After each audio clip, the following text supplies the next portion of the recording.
नमस्कार दोस्तों, स्वागत है आपका स्लीपी क्लासेस पे। मेरा नाम है आयुष रैना और मेंस अडे में आज हम डिस्कस करते हैं एक प्रीवियस ईयर क्वेश्चन जो पूछा गया है जुडिशियल एक्टिविज्म के बारे में। एक बहुत ही ज़रूरी सूचना स्टार्ट करने से पहले कि न्यू ईयर के अवसर पर 25% ऑफ डिस्काउंट आप प्राप्त कर सकते हैं स्लीपी क्लासेस के किसी भी कोर्स पे। आपको कोड इस्तेमाल करना है रिजॉल्व25। चलिए तो क्वेश्चन देखते हैं। Question talks about judicial activism. Asks you the question कि जुडिशियल एक्टिविज्म भारत के अंदर डेमोक्रेसी को कैसे प्रमोट करता है। तो the question says, starting from inventing the basic structure doctrine, the judiciary has played a highly proactive role in ensuring that India develops into a thriving democracy. In light of the statement, evaluate the role played by judicial activism in achieving the ideals of democracy. अब ये question जो है दो parts में divided है। एक, सबसे पहले वो एक स्टेटमेंट दे रहा है।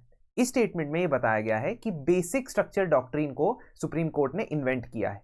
इसका मतलब इंट्रोडक्शन के लिए बहुत ही बेहतरीन आपके पास एक स्टेटमेंट आ गई है कि 1973 के केशव नंदा भारती केस को आप कोट कर सकते हो, जहां पे बेसिक स्ट्रक्चर डॉक्ट्रिन प्रोवाइड की गई और सुप्रीम कोर्ट ने one of the biggest attributes of democracy, जिसको कहते हैं लिमिटेड गवर्नमेंट, इसको जन्म दिया।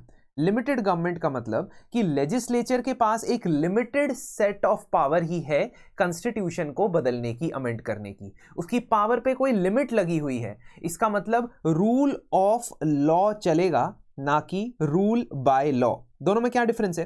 रूल ऑफ लॉ के अंदर सब कानून के सामने बराबर है और कानून जो एस्टैब्लिश किया जा चुका है सब पे इक्वली अप्लाई होने वाला है। लेकिन रूल बाय लॉ का मतलब होगा कि कानून कभी भी बदला जा सकता है और बहुत आसानी से बदला जा सकता है और सेलेक्टिवली अप्लाई किया जा सकता है। हम इसे चाहते हैं और इसे नहीं चाहते हैं। ये हमारी शुरुआत होगी आंसर की, इस पर्टिकुलर आंसर की। और देखिएगा इस पर्टिकुलर क्वेश्चन का जो की वर्ड है, डायरेक्टिव वर्ड है, वो है evaluate the role of judicial activism. That means कि जुडिशियल एक्टिविज्म को हमने वो तो देखना है कि उसके पॉजिटिव पॉइंट क्या निकल के आए हैं, उसके डेमोक्रेटिक आइडियल्स के साथ क्या लिंकेज है ये हमने बताने हैं, लेकिन साथ ही साथ इवैल्यूएट का मतलब हमने ये भी बताना है कि कहां पे वो लैग करता है या क्या ड्रॉबैक्स देखे जा सकते हैं।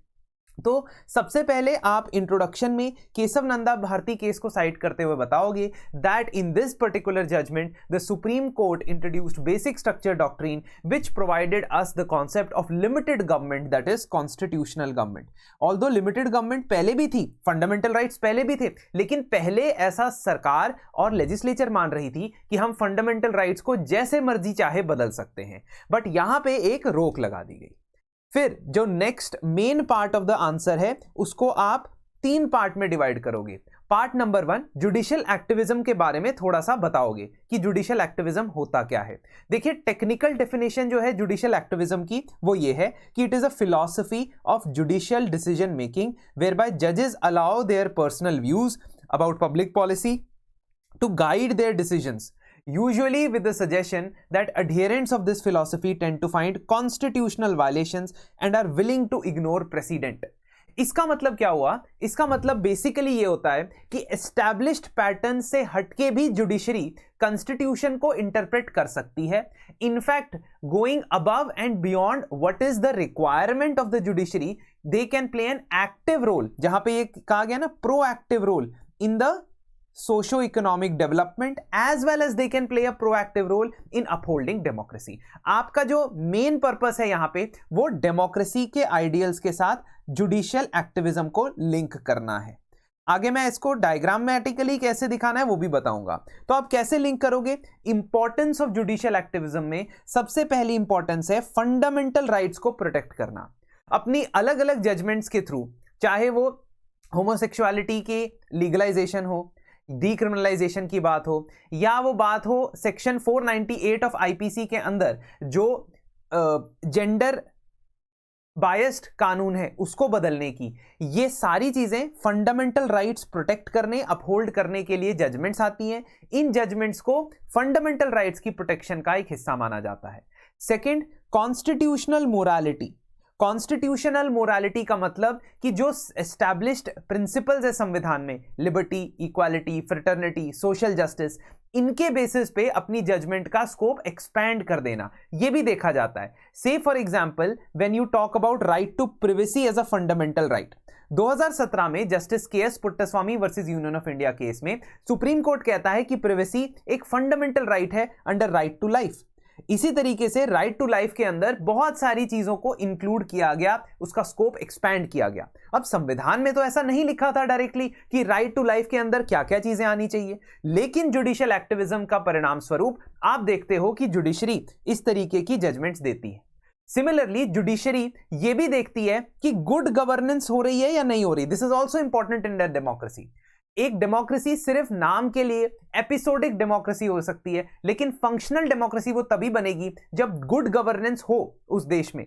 इसका मतलब अगर women at work place safe नहीं है, अनसेफ फील करती हैं, तो उसके लिए गाइडलाइंस इशू करता है सुप्रीम कोर्ट। अगर यूथनेसिया या लाइफ एंड डेथ सिनेरियो में कोई क्लियर गाइडलाइंस नहीं है गवर्नमेंट की तरफ से, तो सुप्रीम कोर्ट वहां पे गाइडलाइंस देता है। Same way rule of law establish करने के लिए 2024 में डेमोलिशन ऑफ इलीगल प्रॉपर्टीज को लेके सुप्रीम कोर्ट गाइडलाइंस इशू करता है और बताता है कि एक स्पेसिफिक टाइम पीरियड का नोटिस दिए बिना आप किसी की भी प्रॉपर्टी को डिमोलिश नहीं कर सकते। ये सारी चीजें ध्यान में रखना बहुत जरूरी है, because this is what is linking what the judiciary is doing in activism and what it actually is implementing in the form of democratic ideals. Minority rights को प्रोटेक्ट करना और माइनॉरिटी के जो फंडामेंटल राइट्स हैं उनको protect करने के लिए, मेजॉरिटेरियनिज्म को प्रमोट ना होने देने के लिए भी जुडिशरी बहुत इंपॉर्टेंट रोल प्ले करता है, क्योंकि कई बार डेमोक्रेसी नंबर्स गेम होने की वजह से मेजॉरिटेरियनिज्म में भी डेवलप हो सकता है। उसको रोकने के लिए, उस पर लिमिट लगाने के लिए जुडिशियल एक्टिविज्म एक इंपॉर्टेंट एस्पेक्ट है। से फॉर एग्जांपल रिसेंटली जुडिशरी ने जब एएमयू के माइनॉरिटी स्टेटस की बात की, तो वहां पे बहुत ही लिबरल इंटरप्रिटेशन दी कि माइनॉरिटी एजुकेशन इंस्टीट्यूशंस को कैसे रिकॉग्नाइज किया जाए कि वो माइनॉरिटी ने बनाए थे या नहीं बनाए थे। जुडिशियल एक्टिविज्म की प्रॉब्लम्स क्या है? Judicial activism sometimes becomes judicial overreach. बहुत सारे केसेस में ऐसा देखा गया है जहां पे सुप्रीम कोर्ट को ऐसा लेजिस्लेटिव काम करने की जरूरत नहीं थी, आर्टिकल 142 के अंदर अपनी प्लेनरी पावर्स को इस्तेमाल करने की जरूरत नहीं थी, तब भी सुप्रीम कोर्ट ऐसा करता हुआ पाया गया है। नीति आयोग का एक पेपर आया था 2022 में जिसने ये बताया कि सुप्रीम कोर्ट का intervention in a lot of cases has led to loss to the exchequer. इसमें इन्वॉल्व है कोल ब्लॉक्स के 2013 के पहले के सभी एलोकेशंस को रद्द कर देना, गोवा के अंदर पूरे स्टेट में माइनिंग के ऊपर बैन लगा देना। इन सब डिसीजंस की वजह से कई बार लोगों के ऊपर और सरकार के ऊपर इकोनॉमिक इंपैक्ट जो पड़ता है उसको लेके कई बार सवालिया निशान उठाए जाते हैं। सेपरेशन ऑफ पावर के प्रिंसिपल्स को लेकर भी इस पे क्वेश्चंस होते हैं, because judiciary is not suppose to lay down the guidelines, it is not suppose to make the laws. Ultimately जब आप एंड करोगे आप जुडिशरी के अगेंस्ट कभी नहीं जाओगे। आप ये कहोगे कि judicial activism must be within a particular limit as mentioned by the previous Chief Justice of India, where he said that the judges must have the wisdom to understand that where the judicial restraint should start and judicial activism should end. Secondly, you can also say and give this statement that ultimately judicial activism से हमें citizens को बहुत ज़्यादा फायदा भी देखने को मिला है, खास तौर पे जब से PIL या पब्लिक इंटरेस्ट लिटिगेशन के प्रोसेस को सुप्रीम कोर्ट ने स्ट्रीमलाइन किया है। So it is a necessary bitter pill to swallow so that democracy is cleansed. जैसे दवाई कड़वी होती है ना, एंटीबायोटिक कड़वी हो सकती है, वैसे ही डेमोक्रेसी के इल फीचर से लड़ने के लिए जुडिशियल एक्टिविज्म एक अच्छी दवा हो सकती है। आपको क्या लगता है कि इस आंसर में और क्या पॉइंट्स ऐड हो सकते हैं? Please tell me in the conclusion. And also अगर आप 1-on-1 मेंटोरशिप चाहते हैं मींस आंसर राइटिंग को लेके और जनवरी के महीने को कैपिटलाइज करना चाहते हैं पूरे 31 डेज, तो आप मेंस मेंटोरशिप बैच में भी एनरोल कर सकते हैं। जैसा कि आपको मैंने बताया कि 25% आपको डिस्काउंट मिलेगा न्यू ईयर के शुभ अवसर पर। धन्यवाद और जल्द आपसे मुलाकात होगी।